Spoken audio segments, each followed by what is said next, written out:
ও মুসলিম জাতি, আজ বেহায়াপনা, নম্রতা, অশ্লীলতা, চুরি ডাকাতি, বাটপারি হচ্ছে। আজ আমরা নিরাপত্তার সঙ্গে দুধ কলা পাইয়া, বিড়াল যেমন ম্যাও বলে না, সাপ যেমন ফোঁস বলে না, আজ মুসলমানের মাথায় টুপি থাকতে মহিলারা নির্বাচনে চেয়ারম্যান হয়, মেম্বার হয়, এমপি হয়, মন্ত্রী হয়। একবার লজ্জা করে না? মসজিদ মাদ্রাসা থেকে শিক্ষা করেছো তুমি, আজান দেবে পুরুষ জাতি, ইমামতি করবে পুরুষ জাতি, তুমি কার কমে পড়ে মহিলাদের সমর্থন করেছো? জাহান্নামে যাওয়া লাগবে এই সমর্থনের কারণে। জোরে বলেন ঠিক কিনা?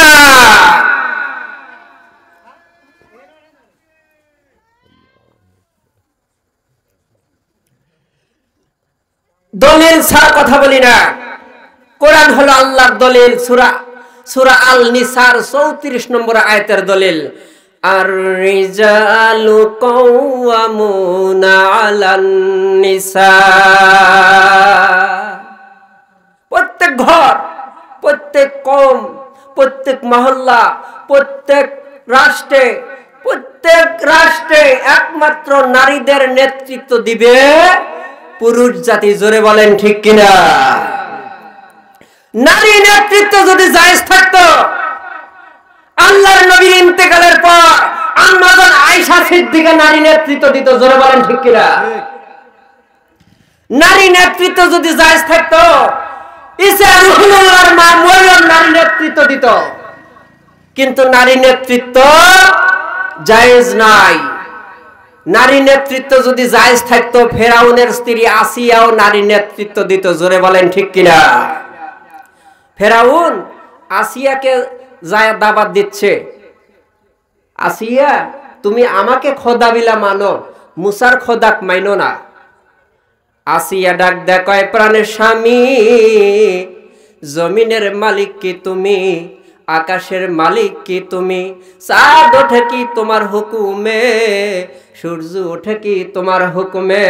ফেরাউন বলে, এত কথা বুঝি না, এই যে নদীর পানি জোরে ভরপুর হয়ে গেছে, আমি যদি বলি কমে যাও কমে যাবে, আবার যদি বলি জোরে ভরপুর হয়ে যাও ভরপুর হয়ে যাবে। আমি যে খোদা তার প্রমাণ আছে। ও আসিয়া তুমি কেন মানো না? ও আসিয়া, আমি আমার বাদশাহী ছাইরা দিলাম, তুমি রাজত্ব চালাও, কিন্তু আমাকে খোদা বিলা মানো। আসিয়া কিছুতেই রাজি হয় না। জোরে বলেন সুবহানাল্লাহ।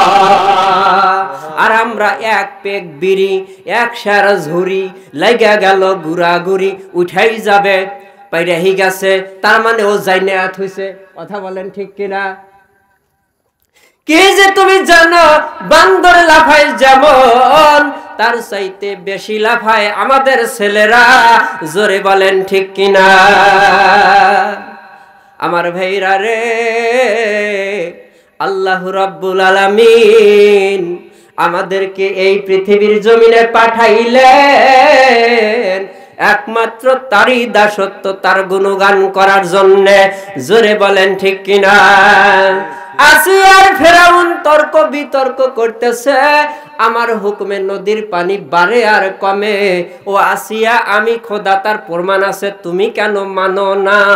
এমন মুহূর্তে, এমন সময় হযরত আসিয়া লক্ষ্য করে দেখে নীল নদী দিয়া একটা সিন্দুক ভেসে যায়। আসিয়া ডাক দেয়, প্রাণের স্বামী, ওই দেখো নীল নদীর ভিতর দিয়া একটা সিন্দুক ভেসে যাচ্ছে। তুমি যে খোদাই গিরি দেখাচ্ছ, তুমি যে খোদাই দাবি করতেছ, তোমার পাওয়ার কত দেখি, ওই সিন্দুকটা তুমি কিনারায় ভিড়ে নিয়ে আসো দেখি। আসিয়ার কথায় ফেরাউন এবার নীল নদীর কিনারায় গিয়া দাঁড়াইয়া ডাকে, ও সিন্দুক, এই নদীর পানি আমার হুকুমে বাড়ে আর কমে, আমি খোদা তার প্রমাণ আছে। ও সিন্দুক, তুমি কিনারায় ভিড়ে যাও। আল্লাহ কয়, ডাকিস না, ওর মধ্যে কাঠ ক্ষেপণাস্ত্র আছে, যদি ভ্রষ্ট হয় মুহূর্তের মধ্যে তোর খোদাইগিরি তছনছ করে দিবে। ওর মধ্যে মুসা নবী বসে আছে। জোরে বলেন সুবহানাল্লাহ।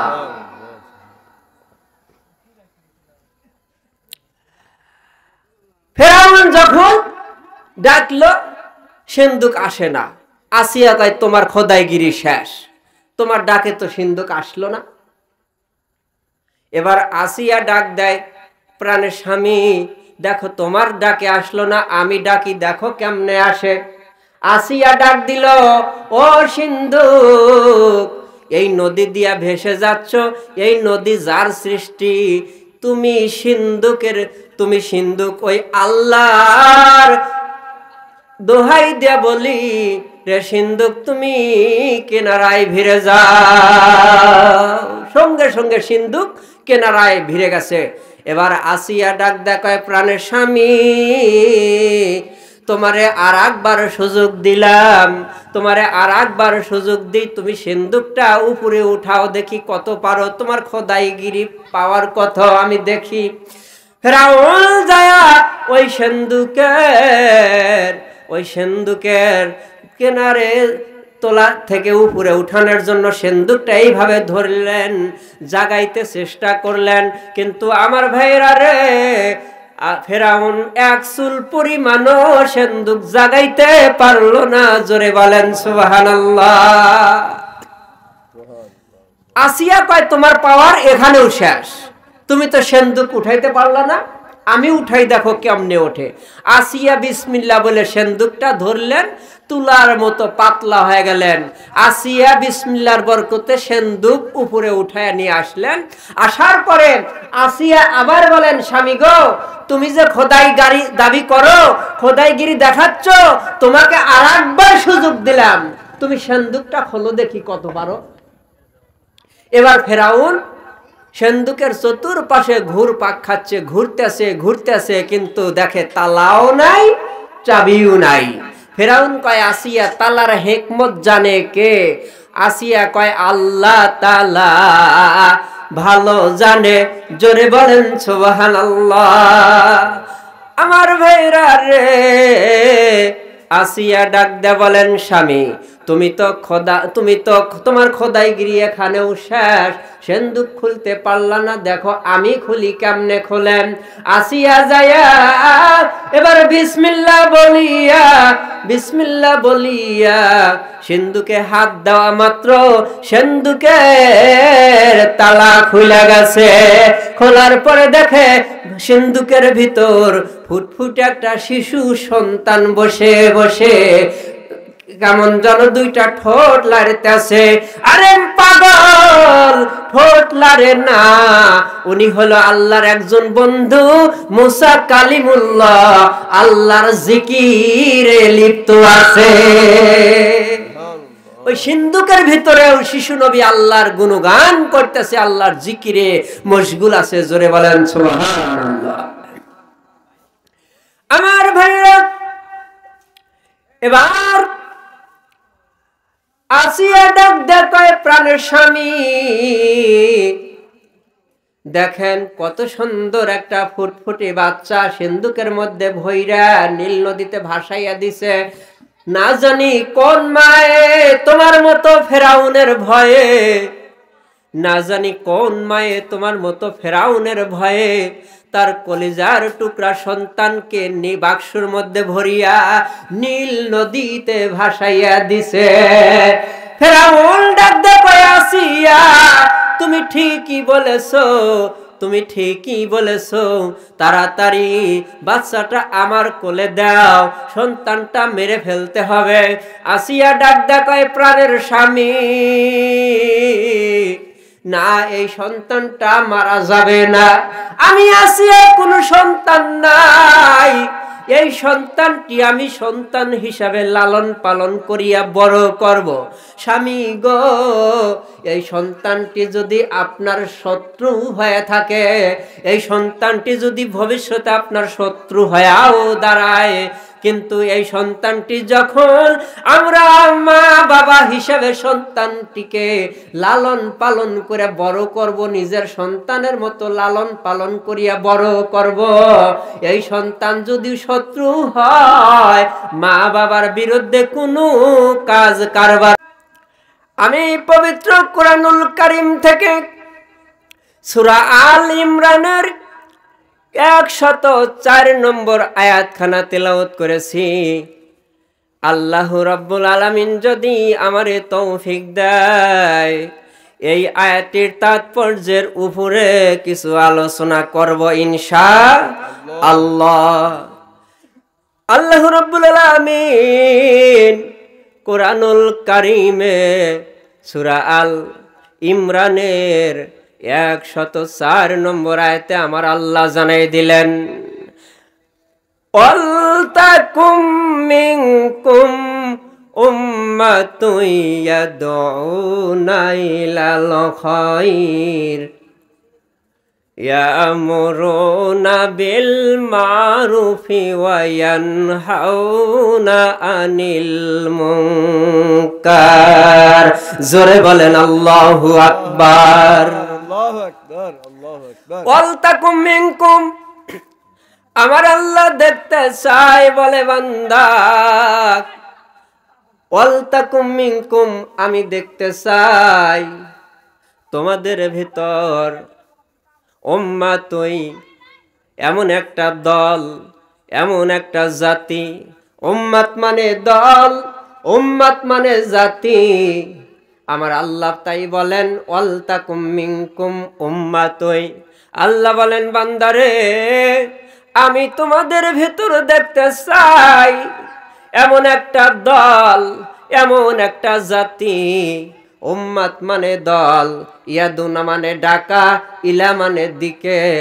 যে দল, যে জাতি মানুষকে ভালোর দিকে ডাকবে, উত্তমের দিকে ডাকবে, এমন একটা দল, এমন একটা জাতি, এমন একটা দল গঠন করা আমি আল্লাহ মুসলমানের জন্য ফরজ করে দিলাম। ওয়ালতাকুম মিনকুম, আল্লাহ বলেন আমি দেখতে চাই তোমাদের মধ্যে এমন একটা জাতি। উম্মাত মানে দল, উম্মাত মানে জাতি। ইয়াদুনা মানে ডাকা, ইলা মানে দিকে, খৈর মানে উত্তম। আল্লাহ পাক বলেন যে জাতি, যে দল মানুষকে ভালোর দিকে ডাকবে, উত্তমের দিকে ডাকবে, এমন একটা দল গঠন করা আমি আল্লাহ মুসলমানের জন্য ফরজ করে দিলাম। জোরে বলেন সুবহানাল্লাহ। দল করা ফরজ, রাজনীতি করা ফরজ।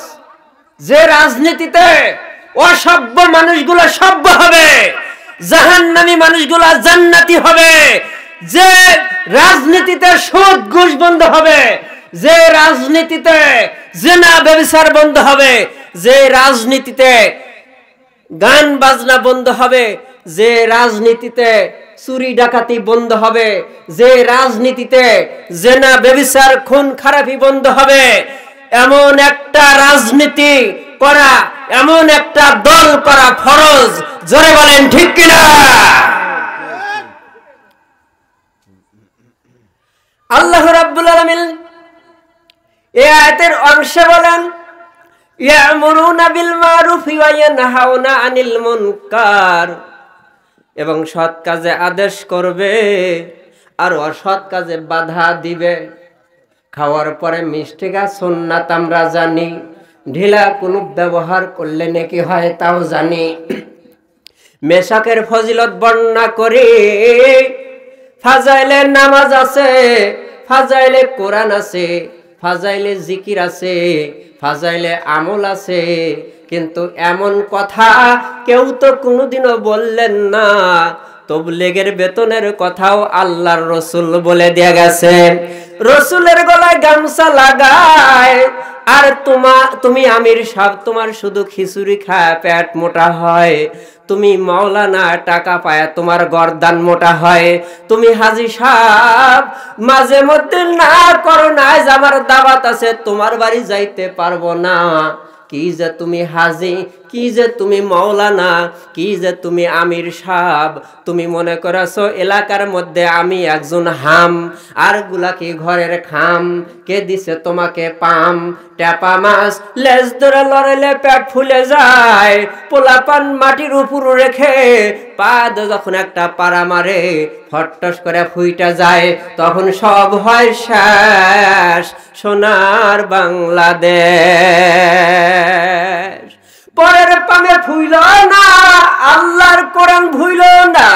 সোনার ভাইরা আমার, বন্ধুগণ আমার, এই অসভ্য সমাজের ভিতর আমরা যারা ইঁদুর আর বিড়াল হয়ে বসে আছি, বন্ধুগণ আমার, ভাইয়েরা আমার, দুঃখে কলিজা ফেটে যায়, না বলে তো পারি না। আজ এই অসভ্য সমাজের ভিতর আমরা যারা ইঁদুর আর বিড়াল হয়ে চুপ করে বসে আছি, ইঁদুর দেখে একবার ম্যাও পর্যন্ত বলি না। জোরে বলেন ঠিক কিনা? রাত্রিতে যখন ইঁদুর ঘরে আসে আর বিড়াল যদি ইঁদুর নাও ধরে, তবু যদি তার ভাষায় একবার বলে ম্যাও, তাহলে ওই বিড়ালের ভয়ে ইঁদুর ঘর থেকে পালাবে অথবা চুপ করে বসে থাকবে। জোরে বলেন ঠিক কিনা? কিন্তু ম্যাও কয় না। জনমের মতো দুধ ভাত খাইয়া ভর রাত ঘুম পারে, ইঁদুর বুঝতেই পারে না এই ঘরে আমার শত্রু আছে। জোরে বলেন কথা ঠিক কিনা? নির্বাচন যখন আসে, হাজী সাহেব আপনার জন্য সৌদি আর রুমাল বাজেট করছি, কথা বলতে পারবেন না। মৌলানা সাহেব আপনার জন্য 10,000 টাকা বাজেট করছি, কথা বলতে পারবেন না। পীর সাহেব আপনার জন্য 1200 গোটার তসবিহ, ভাত মাংনা ডাল ফ্রি খাবেন আর ঘুম পারবেন, কিন্তু কথা বলতে পারবেন না। তাহলে দেখবেন সব বিড়ালগুলো দুধ কলা পাইয়া ভর রাত ঘুম পারবে, ইঁদুর বুঝতেই পারবে না এই ঘরে আমার শত্রু আছে। জোরে বলেন কথা ঠিক কিনা? এক সাপ পীর সাহেবের দরবারে যা কয়, হুজুর আমারে মুরিদ করেন। পীর কয়, আমি তো সাপ মুরিদ করি না। কয়, হুজুর করেন, বহু কষ্টে আমি 300 মাইল দূর থেকে আসছি, আমাকে মুরিদ করাই লাগবে। পীর দেখে, বাবা আমার মুরিদান এত কষ্ট করে 300 মাইল দূর থেকে আসছে, ওকে তো মুরিদ করাই লাগবে। ওকে মুরিদ করে বলতেছে, আর দেখো আমার সবক হইল, তুমি মানুষ কামড়াতে পারবা না। কয় ঠিক আছে। এক লোক ধান কাইটা আটি শুকাইতে দিছে, সাপ যায়া আর 10টা আটি পেছে লম্বা হয়ে শুয়ে আছে।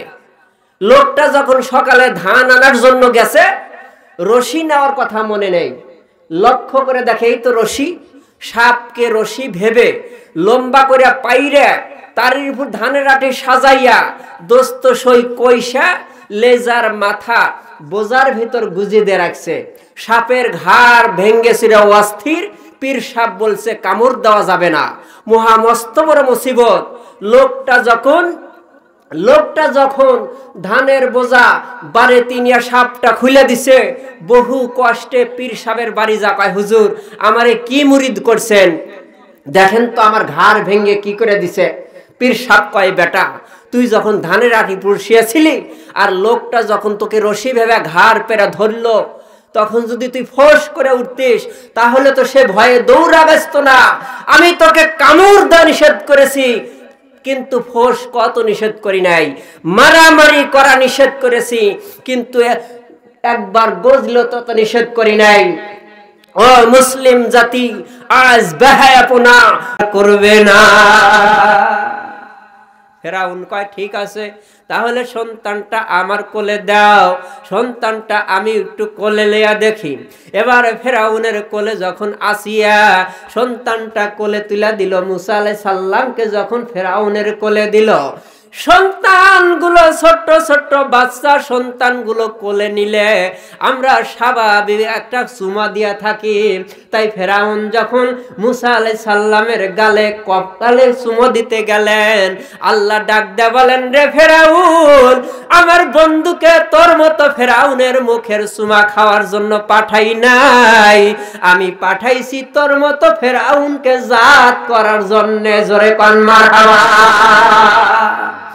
আমার ভাইরা রে, এবার আসিয়া যখন ফেরাউনের কোলে মুসা আলাইহিস সালামকে তুলে দিছে, ফেরাউন যখন চুমা দিতে গেছে, মুসা আলাইহিস সালামের ছোট্ট হাত দিয়া এত জোরে একটা সর, এত জোরে একটা থাপ্পড় ফেরাউনের গালে লাগাইছে।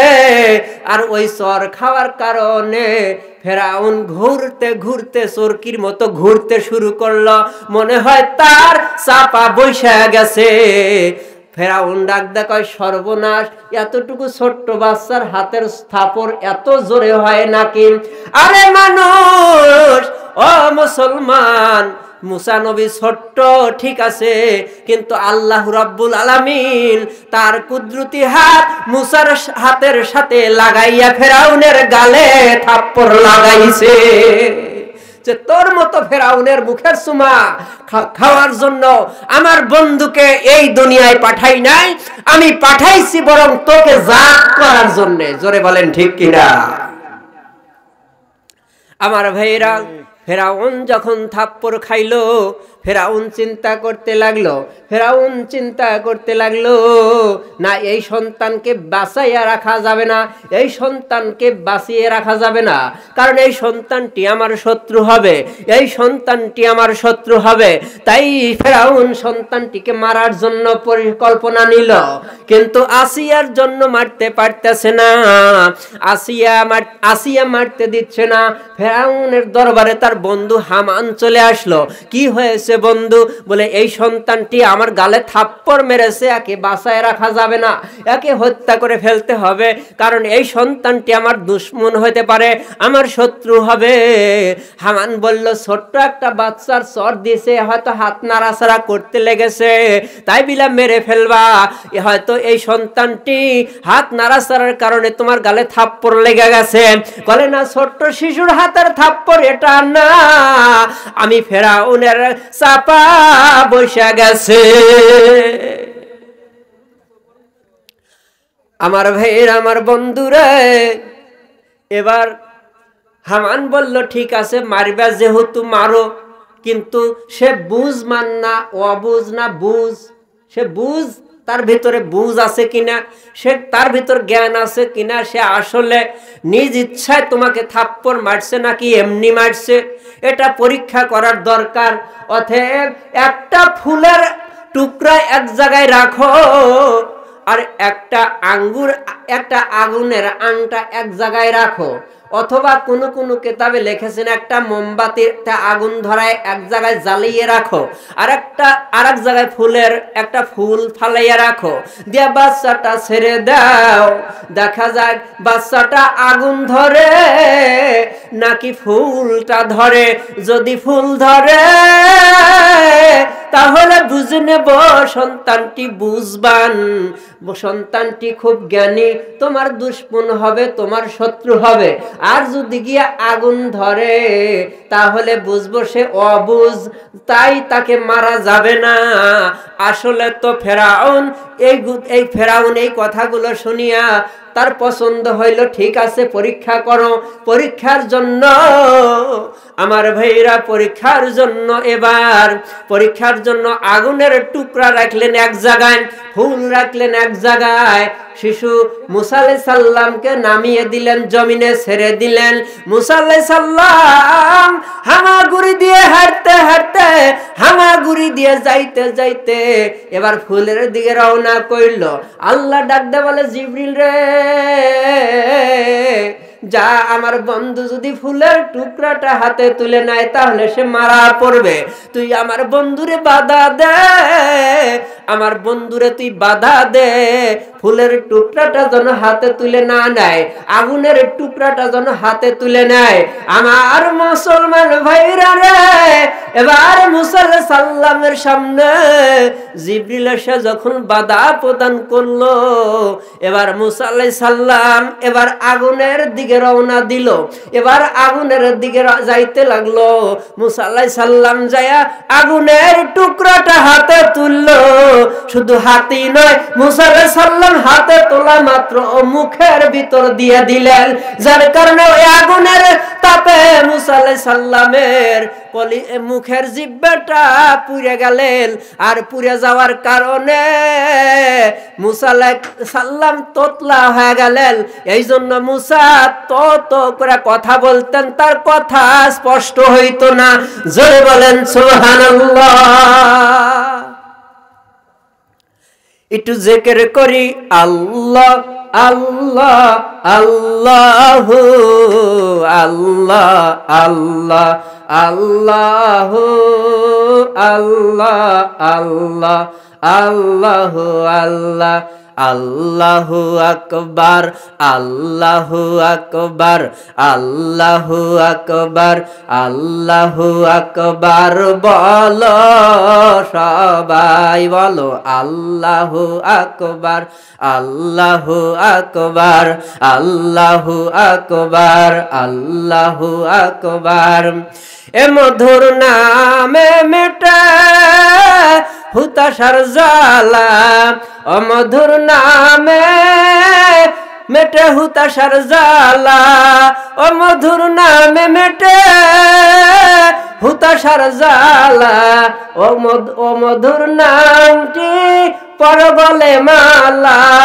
এ নামের তুলনা হবে না হবে না এ নামের তুলনা হবে না হবে না তুলনা নাই নাই নাই এসো না আল্লাহর নামে গান গাই এসো না মন প্রাণ জোড়াই আল্লাহু আকবার বলো আল্লাহু আকবার আল্লাহু আকবার বলো আল্লাহু আকবার আল্লাহু আকবার বলো আল্লাহু আকবার আল্লাহু আকবার বলো আল্লাহু আকবার যে নামে ইব্রাহিমের আগুন হইল পানি ডাকার মতো ডাকলে আজও সাড়া দিবেন তিনি ও ভাই সাড়া দিবেন তিনি যে ইব্রাহিম আলাইহিস সালাম নমরুদের জ্বলন্ত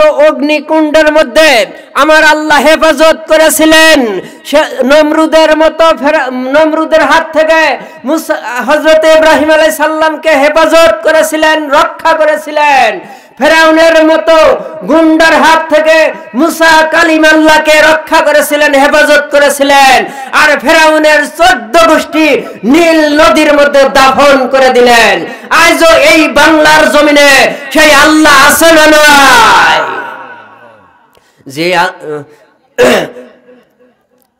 যে আল্লাহ ইব্রাহিমের আগুন করলো পানি ডাকার মতো ডাকলে আজও সাড়া দিবেন তিনি ও ভাই সাড়া দিবেন তিনি ও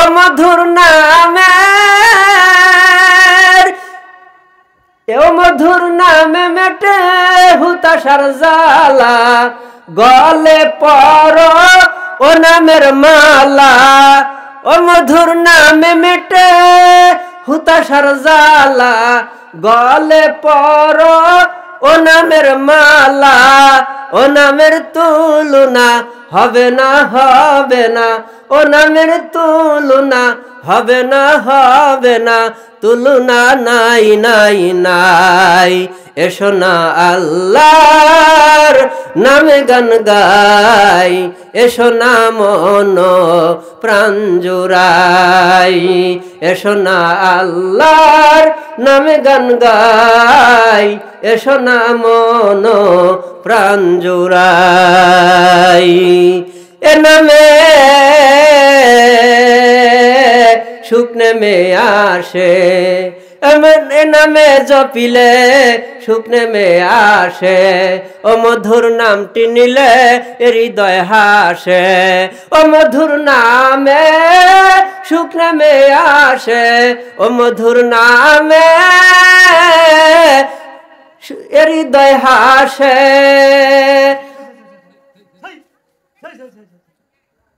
এ নামের তুলনা মেলে না এ নামের তুলনা মেলে না তুলনা নাই নাই নাই এসো না আল্লাহর নামে গান গাই এসো না আল্লাহর নামে গান গাই এসো না মন প্রাণ জুড়াই আল্লাহু আকবার বলেন আল্লাহু আকবার আল্লাহু আকবার বলেন আল্লাহু আকবার। মোহতারাম হাজরিন, আজ এই বাংলার জমিনে যে কোরআনের কথা বলতে গিয়ে আপনারা জুলুম নির্যাতন সহ্য করেছেন, যে কোরআনের কথা বলতে গিয়ে মাজলুম হয়েছেন, যে কোরআনের কথা বলতে গিয়ে জেল জুলুমের শিকার হয়েছেন, আজ সেই বাংলার জমিনে কোরআন রাজ